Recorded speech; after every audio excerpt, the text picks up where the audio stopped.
네, 뉴욕 월스트리트는 지금 어디에 관심이 쏠려 있을까요? 월간 시각을 통해서 투자 아이디어 얻어보도록 하겠습니다. 첫 번째 주제부터 확인해 보시죠. 자, 오늘 FOMC 의사록이 공개가 됐습니다. FOMC 회의에서 어떤 이야기들이 나왔는지 먼저 좀 확인을 해봐야 되겠는데요. 지난달 통화정책회의에서 일단은 만장일치로 금리 인상이 결정이 되긴 했지만 이 상당수의 정책자들이 추가 인상에 신중을 기해야 한다라는 입장을 표명한 것으로 알려졌습니다. 의사록에 따르면요, 위원들은 추가 정책 결정의 폭과 시기는 이전보다 덜 명확해졌다라고 이야기를 했고요. 또 기존의 통화정책 성명서에서 이 추가적 점진적 금리 인상이란 문구에 이 약간이라는 단어를 추가한 것은 현재 정보를 바탕으로 볼 때 위원회는 상대적으로 이 제한적인 규모의 긴축이 적절하다. 제한적인 규모의 긴축이 적절하다는 것을 보여주기 위해서 이 썸이라는 단어를 포함시켰다라고 합니다. 또 다수의 위원들이 인플레이션이 온건한 상황에서 이 FOMC 위원회가 추가적인 정책 결정에 인내심을 보일 수도 있다라고 하면서 입장이 조금 변했다는 것을 확인해 볼 수가 있었는데요. 또 이 의사록에 확인을 해보면 지난달에 만장일치로 금리 인상을 결정을 하긴 했지만 사실 연준 위원들 중에 일부는 이 12월에 금리 인상하는 것을 반대하는 위원들도 있었다는 것이 확인이 됐습니다.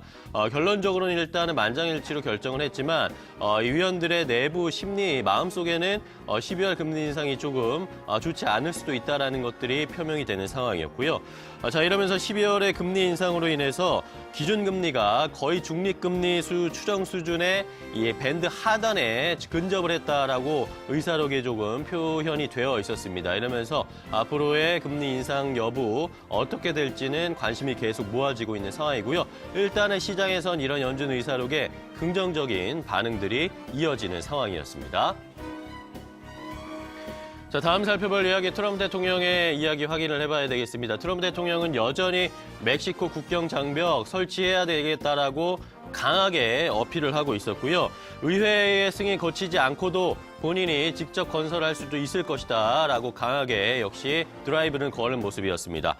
트럼프 대통령은 의회 승인을 거치지 않고 국경장벽 건설하는 것이 여전히 고려하고 있는 선택사항 중에 하나라고 이야기를 했는데요.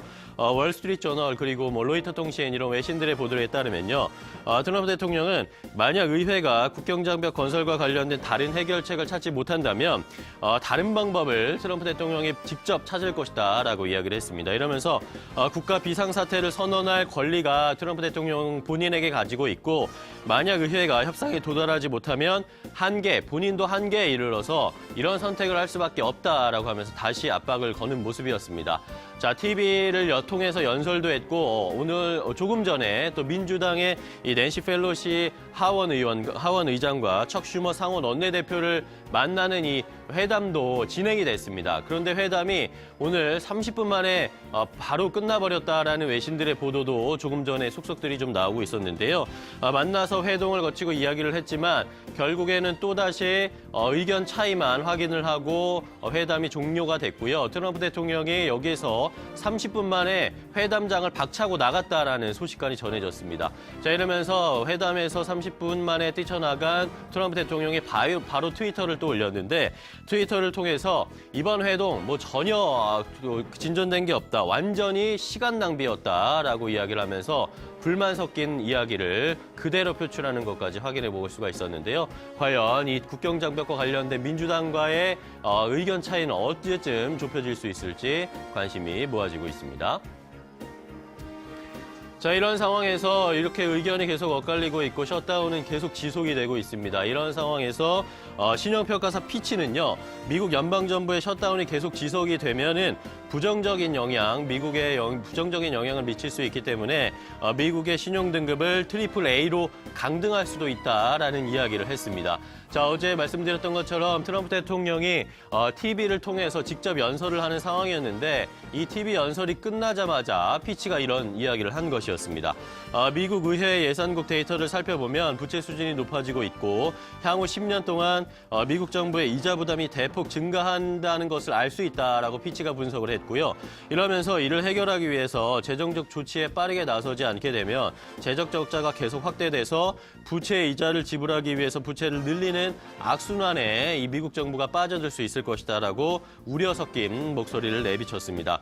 자, 이러면서 셧다운이 3월 1일까지 지속이 돼서 몇 개월 후에 부채 한도가 문제로 떠오르게 되면 미국 정부의 정책 제재와 예산안을 둘러싼 혼란 등을 고려를 했을 때 트리플 A로 등급을 강등할지 여부를 논의하게 될 것이다. 이것에 대한 결정이 있을 수밖에 없을 것이다. 라고 신용평가사 피치에서 이야기하는 모습이었습니다. 일단은 오늘 시장에서는 큰 반응은 없었는데 앞서서 말씀드린 것처럼 민주당과의 의견 차이 전혀 좁혀지지 않고 있어서 과연 신용등급에 대한 문제까지 생길 수 있을지도 우려스러운 목소리도 한편에서는 나오고 있습니다.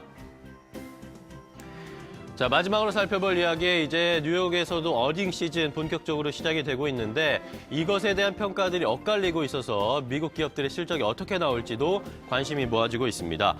많은 투자자들이 세계 경제 둔화로 인해서 올해 기업의 실적 전망이 악화가 될 것이다라고 예상을 하고 있는데 또 실적이 어느 정도 악화될지에 대해서는 의견이 엇갈리고 있다는 의견 보도였습니다.